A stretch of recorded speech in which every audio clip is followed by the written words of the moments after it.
所谓的睡眠障碍，其实反映的是一大类的一个疾病，病人的表现形式是不一样的。一个是以入睡困难为主的，它表现为到了睡眠时间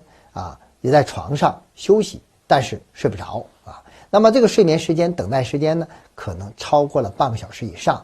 那么其实这种情况如果是短时间的出现的话，可能跟情绪因素有关系，也可能是由于一些疾病导致的一些心理和身体的一些痛苦，通过调整这种情况往往是可以很快得到缓解。如果是这个问题持续存在比较长，或者是比较顽固的话，我们也可以通过一些短效的安眠药来调整他的睡眠，来尽快的诱导你入睡。是否需要用药或者选择哪种类型的药物，一定要遵医嘱。第二种类型呢，有的人呢就存在着维持睡眠困难的问题，就是他入睡可能还比较容易，但是在睡眠过程当中经常的觉醒，那么觉醒的时间呢相对又比较长，有的人甚至出现了再次入睡困难这样的问题。那么这势必会造成他夜间的睡眠时间的缩短，睡眠的连续性受到了破坏。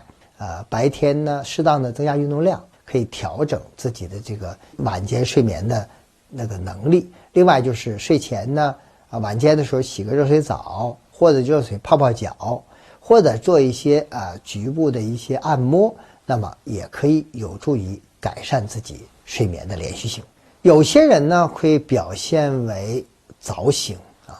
那么他觉醒以后呢就再次入睡就变得非常困难了。那么由于早醒使他晚间的累积的睡眠时间就变得更加短，所以造成睡眠时间的不足。临床当中比较常见的原因就是有一些情绪比较紧张焦虑这样的人是容易发生早醒的。那么出现这样的情况，我觉得也可以通过调整自己的情绪，改善自己的精神状态，或者是用一些比较愉快的事情去替代自己比较烦心的事情，这样的话也可以改善你的睡眠。必要时找一些专业医生，通过药物来调整你的情绪，改善你的睡眠质量。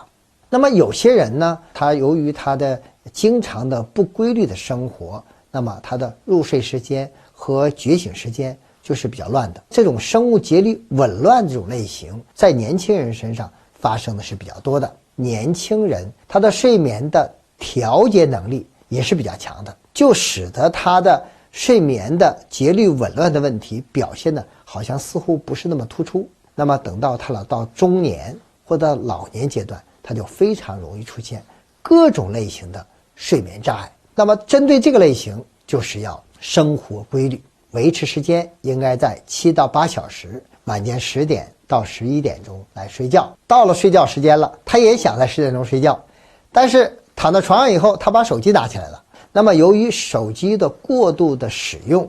就会干扰他的睡眠，而且手机的屏幕呢，它是比较明亮的，这种强烈的光线刺激人的眼球，也会抑制我们大脑释放褪黑素，影响睡眠的发生。因此我建议像这种生活极端不规律的人呢，应该把手机放在客厅上，不要带到卧室里，这样才能保证你规律的睡眠。有的人的睡眠障碍反映出来的他就多梦，正常的睡眠当中就包含了做梦的睡眠这样的一个成分。良好的睡眠是很少感觉到这个做梦这样的感觉的，但是有的人呢会感觉这个梦境的内容特别的清晰，特别的强烈，这就说明他睡眠都相对比较浅，而且呢会反复的发生觉醒。我建议这样的人呢，就是说白天呢适当的运动增加一些运动量，可以稳定我们的情绪具有一种抗焦虑的作用，也可以使得他在睡眠前呢增加疲劳感，容易入睡或者睡得更加深。那如果是这个问题特别的突出，那么这是一种特殊的睡眠疾病，那么需要由专业医生来进行检查和判断，以及进行专业的治疗。还有一种比较常见这种类型的就是睡眠打鼾和呼吸暂停这样的病人。这种疾病的病人呢，他非常容易入睡，睡得似乎感觉还比较好，而且睡的时间也比较长，但他的睡眠质量是很差的。另外就是由于他反复的发生呼吸暂停，会造成身体的反复的缺氧，会造成大脑、心脏和我们身体的其他重要器官的供血不足、供氧不足的问题。一方面可以在医院呢进行夜间的睡眠呼吸监测，对于病人自己在家里呢也要注意家人去观察他这个情况，同时呢通过自身的调整，包括注意控制体重，对于打鼾、呼吸暂停会产生非常有效的改善作用。另外就是改掉不良的生活习惯，比如说吸烟、饮酒，特别是饮酒以后会使呼吸暂停更加的加重。另外就是睡眠体位，那么你采用侧卧位睡眠呢，无论是左侧位还是右侧位，都可以使打鼾、呼吸暂停有个明显的改善。要特别注意，睡眠打鼾、呼吸暂停的病人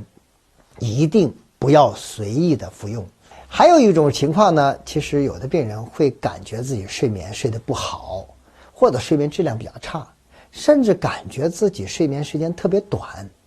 我们医生观察也会容易出现这种矛盾的现象，我们监测的结果和病人的描述也是不一致的，叫做主观性失眠，就是他感觉自己失眠，他这个情绪暗示作用特别明显，因为你过度关注你的睡眠了